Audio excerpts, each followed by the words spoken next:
The UW-Madison Chazen Museum of Art, and even the museum's director admits that it's somewhat controversial. News 3's Marc Lovicott joins us now with the story. Mark. Well, Susan and Maria, the sculpture brings together human emotion and puts that together with animal figures to create a very interesting and really one-of-a-kind piece of work. And it's very detailed and touches on the subject of homosexuality.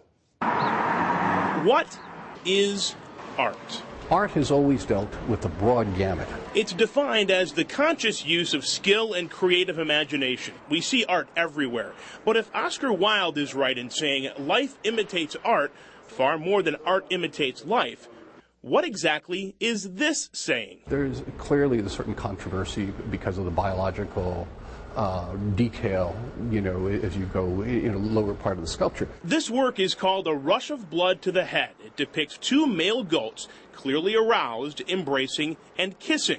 We won't show you what's below the waist, but in person, it's clearly visible. Some just walk right past without thinking.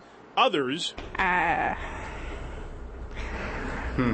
left pretty much speechless. Actually quite disgusted by it. Personally, it's very offensive. I know when I first saw this, it was that sentiment, that tenderness of that embrace, that first cry. I said, God, how did she do that?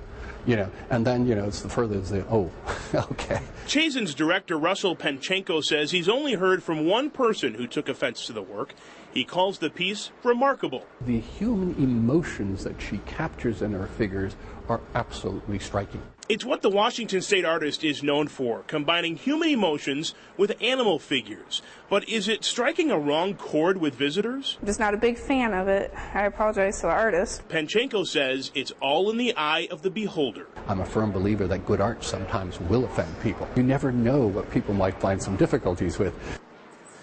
Now, as with any museum of art, there are school groups that visit, and the museum director tells us for those in 8th grade or lower, a screen will be put up around the lower portion of the statue so kids won't see anything inappropriate for their age. The piece of art, by the way, was purchased by the Chazen Museum using private donated funds.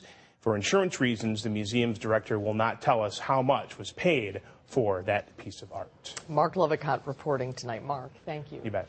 Now, News 3 decided the statue was not appropriate to be shown in its entirety within our newscasts. But if you choose to view it, you can find an unedited picture with our story on our website at channel3000.com.